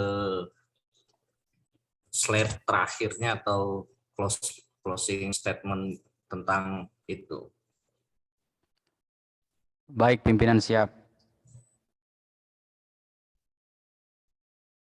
Itu kan sudah bagian akhir, sudah tinggal 2 ya.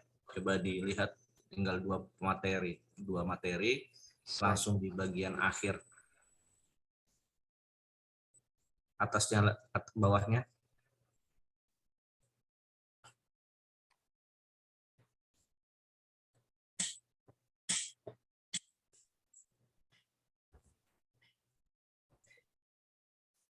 Nanti moderator infokan aja Pak, untuk mungkin menjelaskan slide terakhir dan kita akan lakukan closing sambil tanya.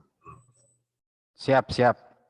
Ya, mohon maaf sebelumnya karena ada pemadaman tadi sehingga modem WiFi pun mati. Oh. Oke. Izin Pak Ya. Faidul. Ya. Ini Bapak menggunakan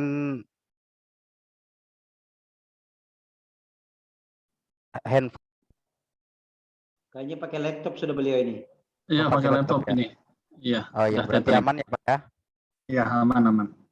Baik Pak. Mungkin selanjutnya untuk dilanjutkan dan mungkin bisa agak ringkas aja Pak, biar kita masuk dalam sesi diskusi. Terima kasih Pak. Diskusi ya, oke. Oke, selanjutnya yang terakhir yaitu fakta-fakta yang dapat dijadikan dasar dalam memperoleh keterangan saksi ya. Yaitu tadi secara umum disimpulkan di sini yaitu siapa dan di mana yang melakukan itu, dan pada saat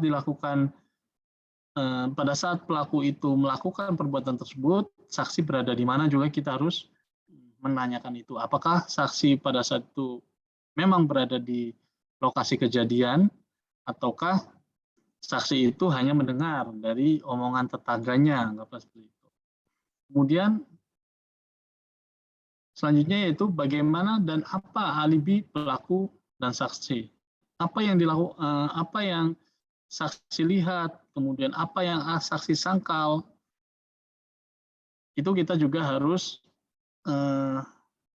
dapat menggali atau memperoleh keterangan tersebut. Apalagi kita menuduhkan saksi, saksi kan pada saat itu berdasarkan keterangan saksi si B, saksi kan pada saat itu ada di tempat kejadian. Kenapa ini saksi menyangkalnya, anggaplah gitu, alibinya apa gitu. Anggaplah ya pada saat itu saksi memang pada jam 10 ada di lapangan. Nah, tapi 5 menit kemudian saya pergi ke ladang. Nah, anggaplah seperti itu. Jadi harus ada kita kembangkan. Kemudian selanjutnya bagaimana dan apa hubungan dari pelaku dan saksi? Hubungannya apa? Apakah tim suksesnya ataukah tim sukses lawan? Kita juga harus bisa mengidentifikasinya itu. Kemudian dengan apa dan bagaimana pelaku melakukan perbuatannya. Selanjutnya, yang terakhir berkaitan dengan pengumpulan barang bukti apa saja yang mendukung. Nah, ini yang sering jadi kendala yaitu berkaitan dengan pengumpulan barang bukti.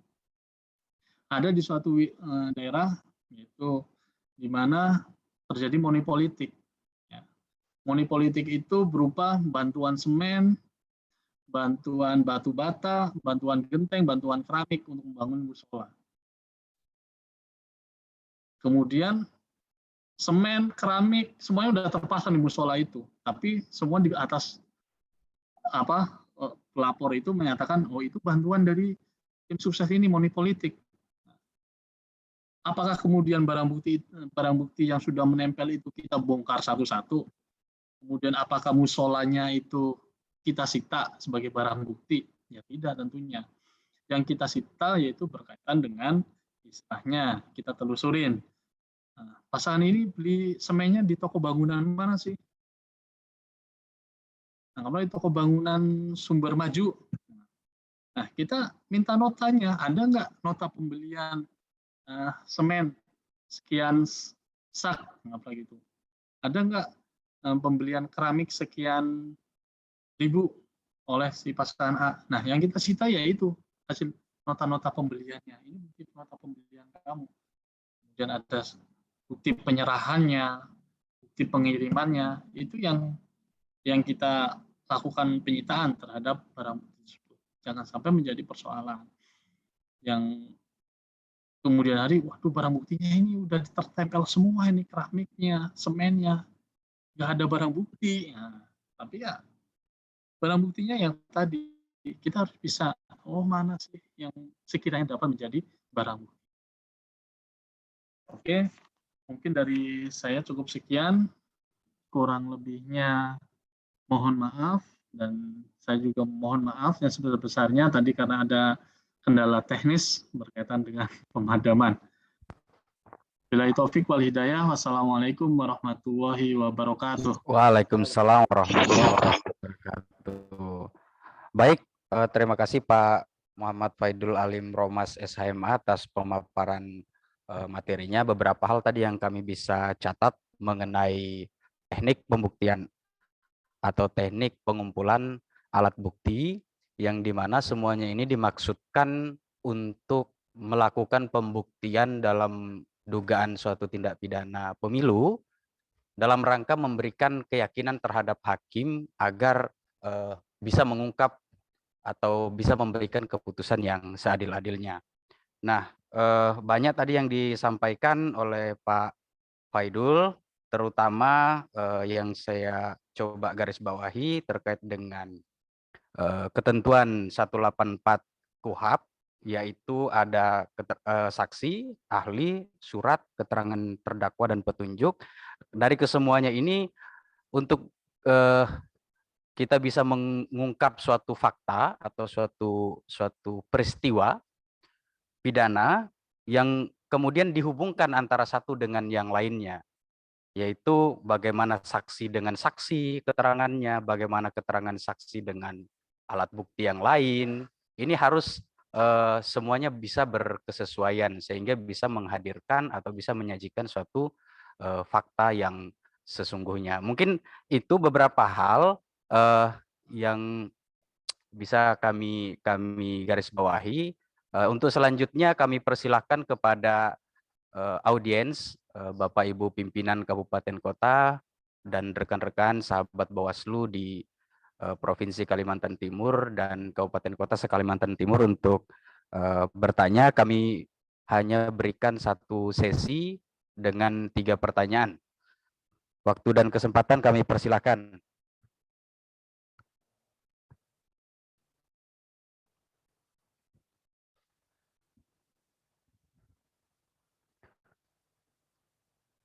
Mungkin yang ingin bertanya langsung di on-kan saja mic-nya, Pak.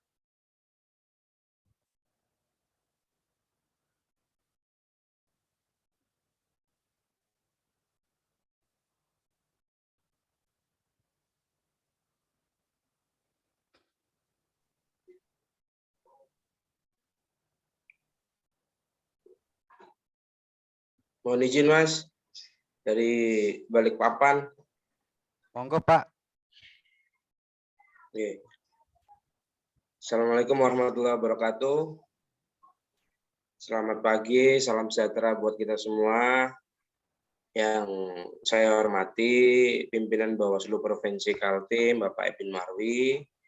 Yang saya hormati Bapak narasumber, Bapak Muhammad Faidul. Terima kasih Pak sudah memberikan pencerahan dan pengetahuannya kepada kami semua. Juga sahabat-sahabat Bawaslu se-Kalimantan Timur, baik pimpinan maupun staf di kabupaten kota se-Kalimantan Timur, Pak. Yang ingin saya tanyakan ini soal barang bukti terkait money politik, Pak.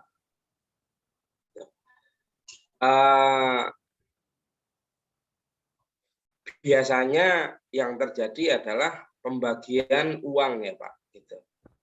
Apakah bisa gitu uang yang dibagikan oleh si pemberi, misalkan uang selembar 100.000, jumlahnya 100.000, tapi dalam bentuk 1 lembar uang gitu. Tapi dalam kesaksian itu uangnya barang buktinya sudah berubah Pak menjadi uang 50 ribuan pecahan 50.002 gitu.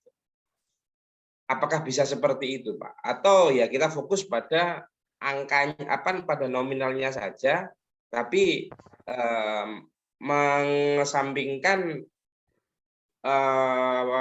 bentuk dari barang bukti itu sendiri. Dari 100.000 yang pecahan selembar menjadi pecahan 50.002, misalkan begitu, Pak. Itu yang pertama, Pak. Kemudian yang soal saksi, apakah seorang saksi itu harus atau istilahnya wajib lah ada di lapangan dan melihat peristiwanya, karena di beberapa peristiwa yang pernah kami tangani itu saksi itu keterangannya hanya melalui video yang ada di HP atau ya mereka tahu setelah melihat video begitu Pak. Bagaimana kualitas keterangan saksi yang tidak ada di tempat kejadian perkara. Sekian Pak. Pertanyaan dari saya. Terima kasih atas waktunya. Assalamualaikum warahmatullahi wabarakatuh. Waalaikumsalam warahmatullahi wabarakatuh. Kami perjelas Pak ya pertanyaannya. Yang pertama pada pokoknya itu mengenai barang bukti. Apakah kalau barang buktinya itu sudah berubah masih dapat diterima atau tidak? Atau dan yang kedua itu mengenai saksi. Apakah wajib ada di TKP atau cukup dengan mendengar atau melihat dari dokumen elektronik atau video ya, video maupun foto. Ya. Ini mau langsung dijawab apa ditampung dulu Pak Van? Izin saya jawab langsung saja Pak.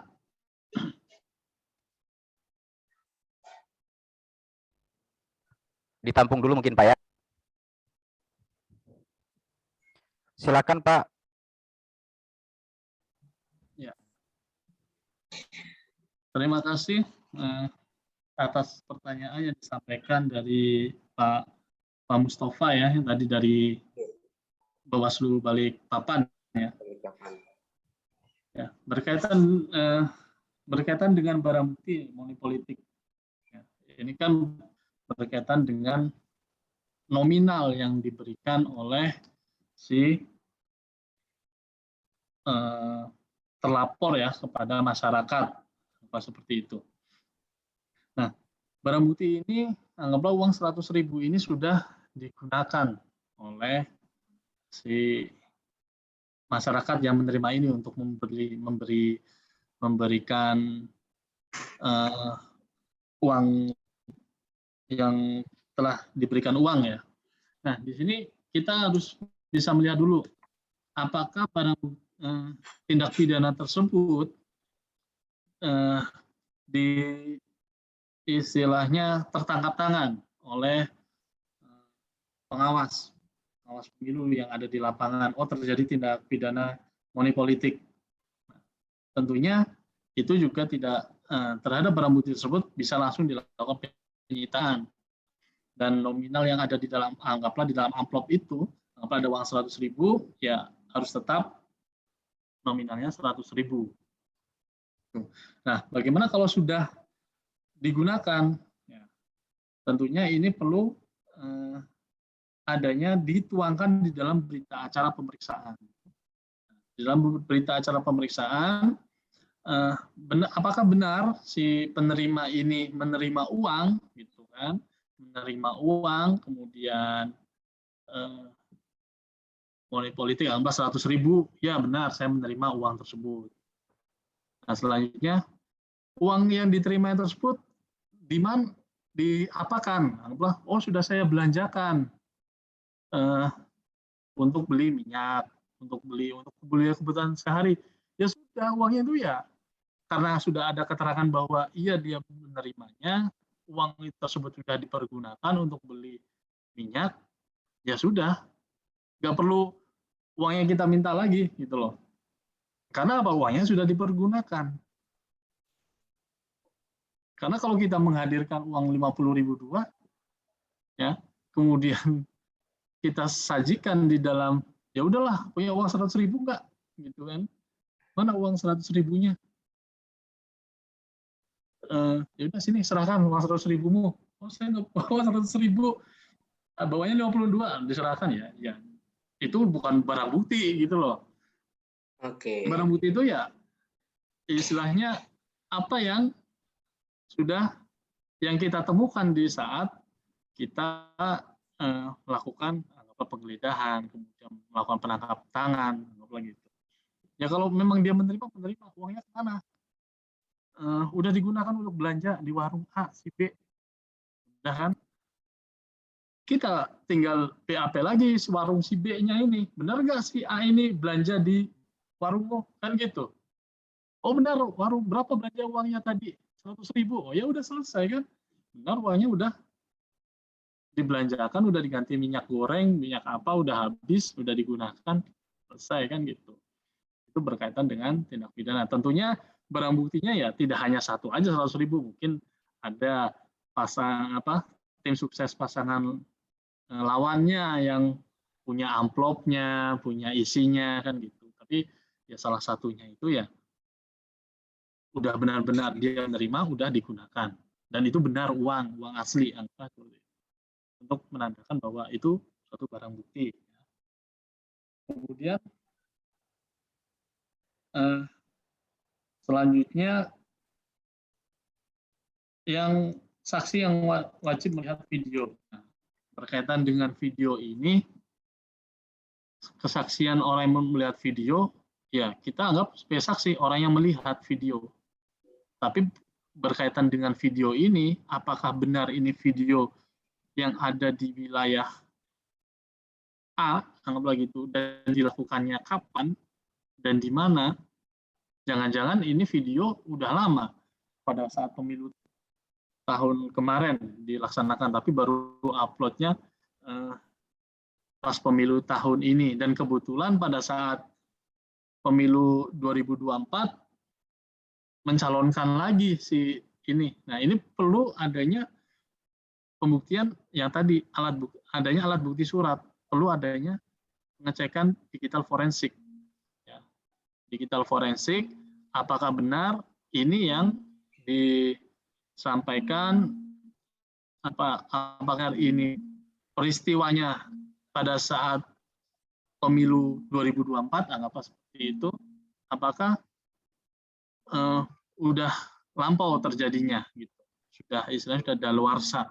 Ini perlu pembuktian. Tapi kesaksian orang yang melihat ini ya sama saja dengan saksi yang melihat langsung. Tapi Oke. tapi videonya ini kita perlu membuktikan Bisa. apakah video ini benar. Jangan sampai istilahnya daluarsa seperti itu loh Pak. Perlu ada pembuktian digital forensik di lab 4 istilahnya. Ya, mungkin itu dari saya. Terima kasih. Baik, terima kasih Pak Faidul terkait dengan jawabannya. Kami mencatat bahwa untuk pertanyaan nomor 1 tadi pada pokoknya cukup dengan keterangan saksi, tapi saksinya tidak hanya 1 orang, harus lebih daripada itu. Dan harus berkesesuaian antara satu dengan yang lainnya. Kemudian yang kedua, terkait dengan saksi yang hanya melihat lewat video, intinya videonya pun harus mampu dibuktikan bahwa video itu adalah video yang bersesuaian dengan fakta yang sesungguhnya, yang berkaitan dengan objek yang jadi masalah. Baik, selanjutnya Bapak Ibu, kami persilakan untuk memberikan pertanyaan. Mohon izin moderator untuk mempertegas saja. Baik Pak, baik. Monggo silakan. Pak Faidul mohon izin, berarti terkait dengan nominal 100.000 itu, ketika barang bukti itu sudah digunakan, tidak harus kita mengejar sampai barang bukti itu ada ya, sampai harus mengadakan 100.000 gitu Pak Nge. Iya. Jadi kalau sudah dipakai ya sudah gitu. Ya sudah. Tapi berdasarkan keterangannya dia dan ada alat bukti penguat, barang bukti penguat lainnya, itu sudah nggak perlu harus diadakan dengan mengganti uang baru senilai 100.000 gitu Pak Nge. Iya, ya nggak perlu, istilahnya gitu. Kalau orang kehilangan motor, apakah motornya itu harus ada kan gitu yang hilang? Motornya sudah dijual kemana-mana, udah ini pretelin gitu kan? Apakah motornya ganti nih polisinya motor yang sama kan? Nggak mungkin kan gitu. Ya cukup adanya persesuaian keterangan dari saksi tersebut. Nah, kalau tadi dibelanjakan ke warung A ya warung A di BAP gitu loh. Benar nggak sih A ini membelanjakan uang 100.000? Tuh. Itu Pak ya. Baik, terima kasih banyak Pak. Terima kasih. Ya, okay. Baik, kita lanjut mungkin Pak ke penanya selanjutnya.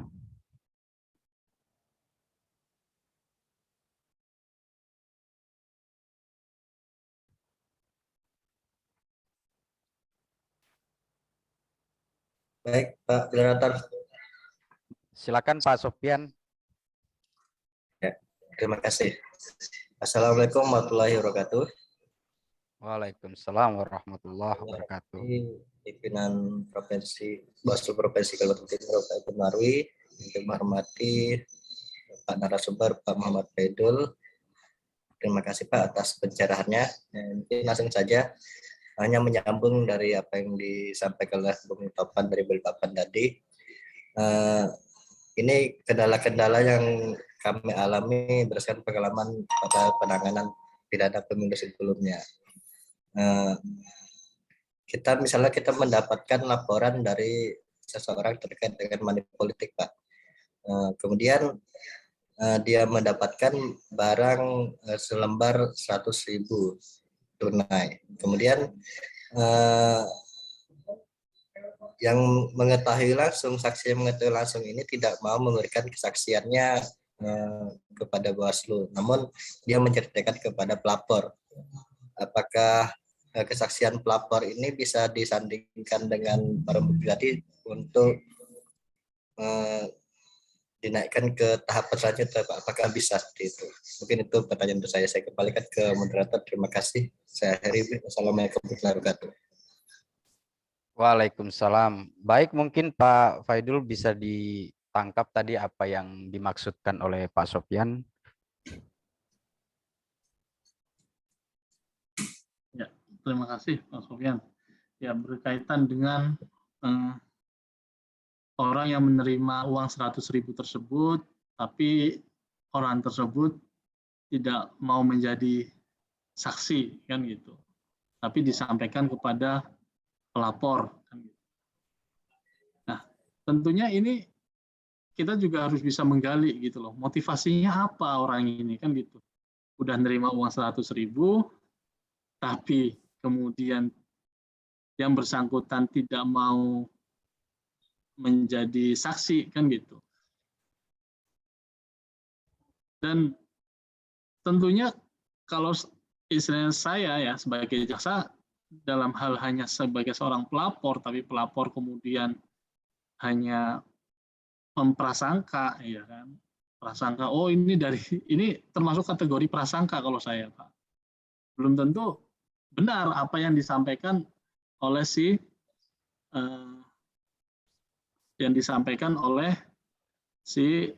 penerima uang tersebut. Ya. Kemudian dari si pelapor ini kemudian mengajukan lah, oh ini si A menerima uang 100.000 dari pasangan calon B, anggaplah gitu. Nah kemudian pada saat kita mengundang si A tidak mau kan gitu. Nah untuk membuktikan bahwa adanya persesuaian antara keterangan pelapor dengan saksi yang menerima langsung, ya, ini tidak ada, Pak. Gitu. Makanya perlu pembuktian lagi. Dan ini menjadi kendala, gitu loh. Pasti kita akan menanyakan kepada tim sukses itu tidak mau, gitu loh. Nah, makanya kita perlu pendekatan terhadap saksi tersebut. Apa sih kok tidak mau jadi saksi? Anggaplah takut. Kemudian anggaplah tidak enak karena teman dekat saya atau bagaimana. Nah, inilah perlu adanya pendekatan terhadap saksi tersebut. Kalau dia takut, perlu ada jaminan. Jaminannya dari pihak keamanan, kepolisian, atau jaminan dari Bawaslu terkait dengan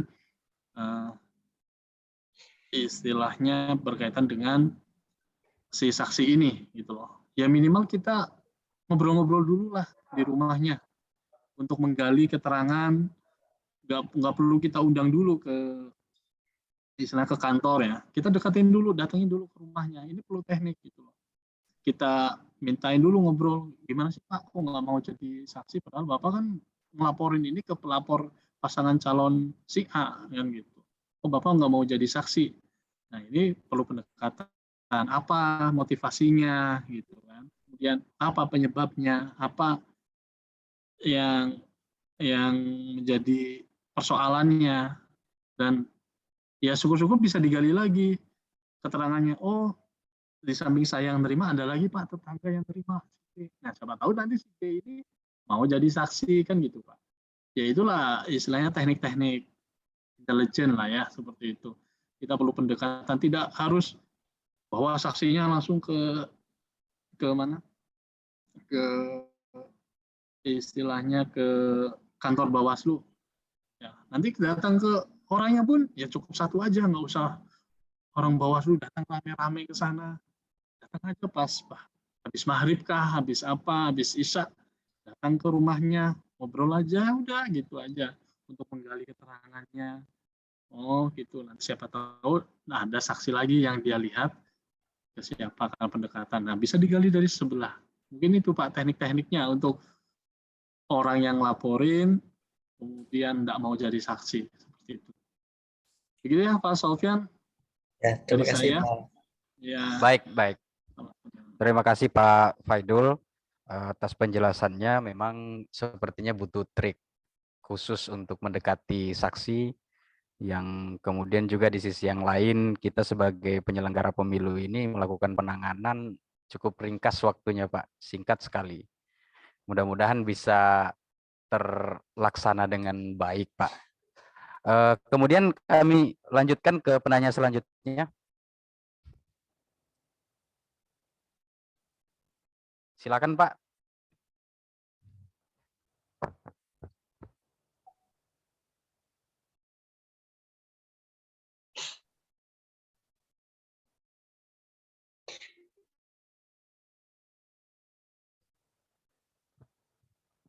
Silakan Bapak Ibu pimpinan Bawaslu Kabupaten Kota maupun rekan-rekan sahabat Bawaslu se-Kalimantan Timur. Apabila ada yang ingin bertanya, silakan saja langsung di on-kan mic-nya.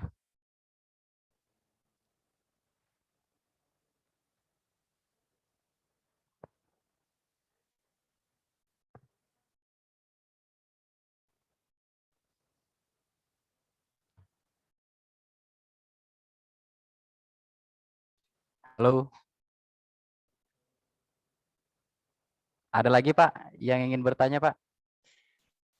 Kalau nggak ada Kami jangan dipaksa, persilahkan. Mas. Baik, apabila tidak ada lagi yang ditanyakan, mungkin untuk sesi pertanyaan kita akhiri.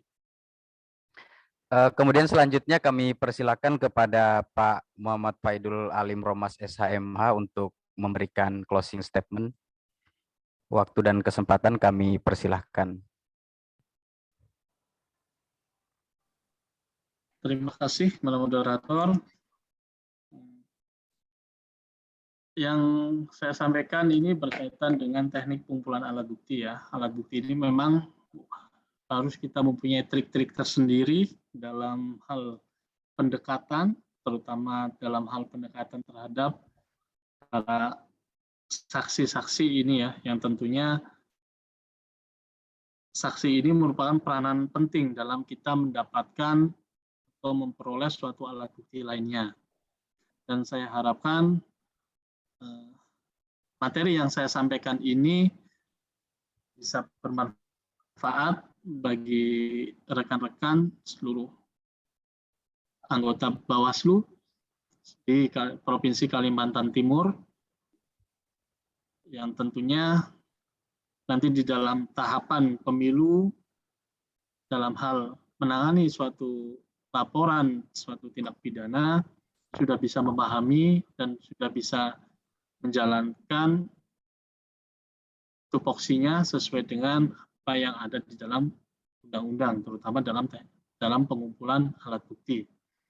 Dan saya mohon maaf apabila dalam penyampaian ini ada kata-kata saya yang tidak berkenan di hati Bapak Ibu sekalian. Saya mohon maaf yang sebesar-besarnya. Dan apa yang saya sampaikan saya harapkan bisa bermanfaat bagi kawan-kawan di Bawaslu Provinsi Kalimantan Timur. Demikian kurang lebihnya. Wabillahi taufiq wal hidayah. Wassalamualaikum warahmatullahi wabarakatuh. Waalaikumsalam warahmatullahi wabarakatuh. Kemudian selanjutnya kami persilakan Pak Ebin Marwi untuk menyampaikan closing statement di akhir sesi ini. Waktu dan kesempatan kami persilahkan. Terima kasih. Assalamualaikum warahmatullahi wabarakatuh. Waalaikumsalam warahmatullahi wabarakatuh. Yang saya hormati Pak Faidul Alim Romas dari Jampidum. Sebenarnya bukan closing statement ya, lebih tepatnya mungkin karena sudah berakhirnya seluruh rangkaian acara mulai dari pembukaan kemudian kita mendengarkan diskusi dan pemaparan dari Pak Faidul. Saya selaku Kordip mengucapkan yang terima kasih sebesar-besarnya Pak Faidul dan mohon maaf apabila ada kekurangan. Tentu materi kali ini sangat berguna ya, pengkayaan kita khususnya dalam penggalian alat bukti dan lebih khusus lagi penggalian keterangan dari baik itu pelapor, saksi maupun terlapor.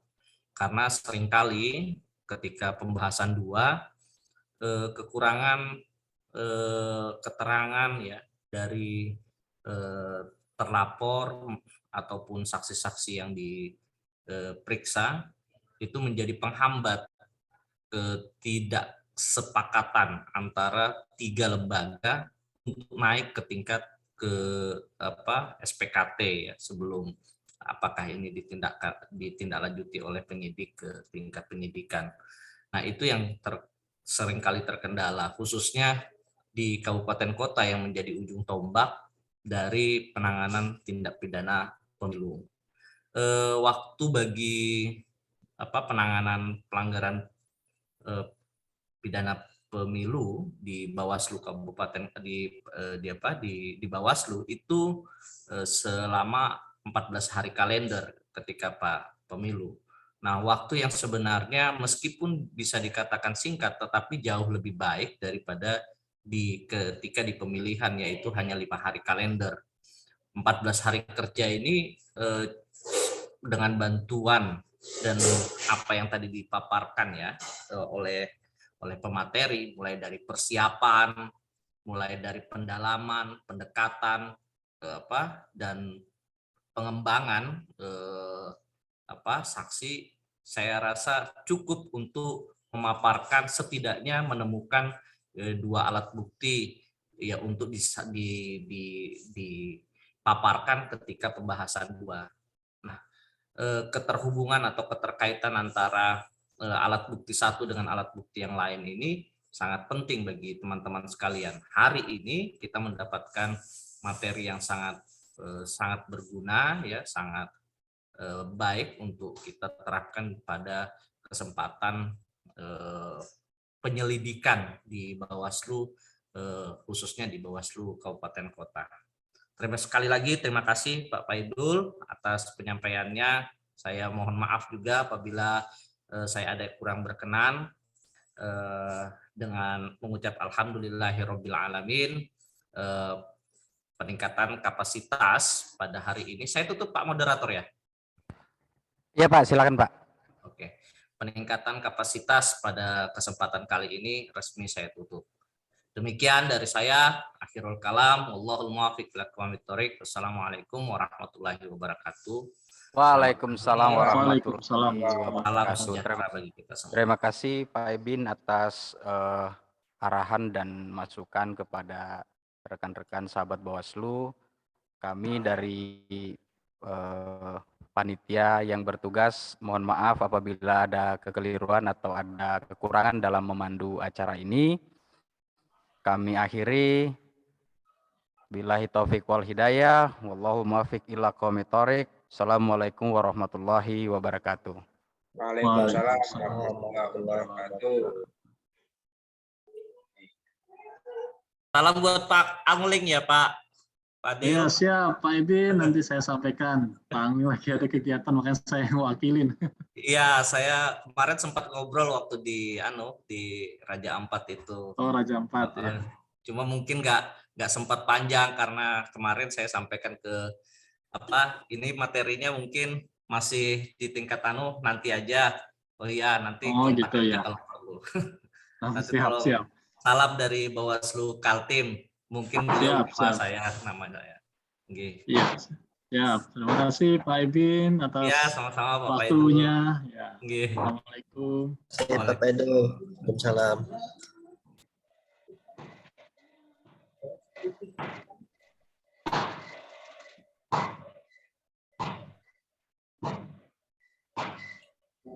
Ada juga Kak Pak Jamrin? Pak Jamrin? Ya. Wah. Apa kabar Iya, Pak Jamrin? Alhamdulillah sudah mulai ada perubahan ini. Beliau ini Ketua Bawaslu Provinsi Sulteng, teman-teman sekalian. Siap. Saya izin bergabung tadi, saya lihat menarik juga ini. Ya, ini kegiatan di Kaltim Pak Ketua. Iya, siap. Secara kontinu, entah sebulan sekali, seminggu dua minggu sekali, Pak Ketua. Izin. Iya, siap. Makasih banyak. Saya dapat informasi beberapa hal tadi yang saya bisa catat tadi dari Pak Jaksa itu. Makasih Pak Ebin. Siap. Sehat selalu. Tapi sudah sehat ini ya. Iya, alhamdulillah. Sayang sekali tidak bisa ikut di sangat meriah acaranya Pak Ketua. Iya. Tapi saya ikut ini live dari rumah. Yang enggak live itu yang menarik juga Pak Ketua. Iya. Itulah. Makasih banyak nih Pak Kordip. Siap Pak Ketua. Salam sama teman-teman di Kaltim. Sehat selalu. Siap. Ya. Ya. Saya izin. Assalamualaikum. Siap. Waalaikumsalam warahmatullahi.